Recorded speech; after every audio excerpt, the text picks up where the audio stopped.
on some level you're sort of going, well, how do you go from being the captain of the wrestling team and an honor student, National Honor Society member, and then go to being a bomber. Taking a close look at his college years, I got a little closer to understanding that, he had these thrill-seeking tendencies. He became a risk taker, and he had this, sort of plummeting dream of finishing college.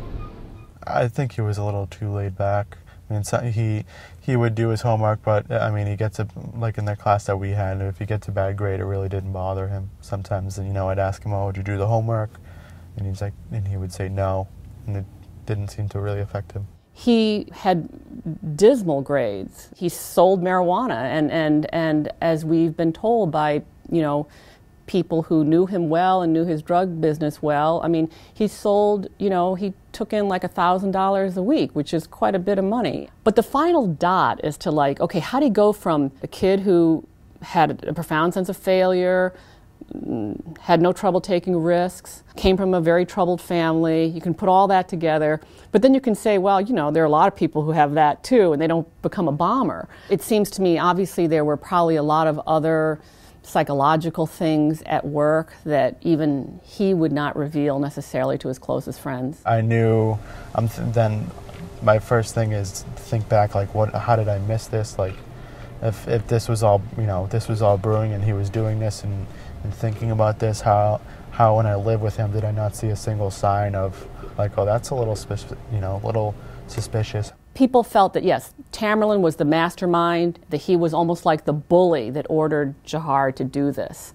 And I think that in the course of our reporting, Jahar was the one who took risks. He was more of a thrill seeker. There was a time when the campus police knocked on his, car window, and a bunch of them were smoking pot in there.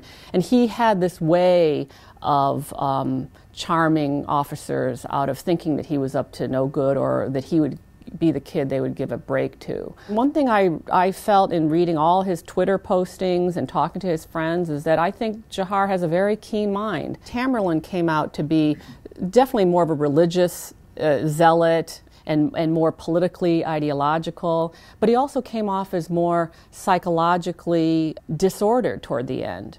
We have a couple people talking about how he had talked about hearing voices.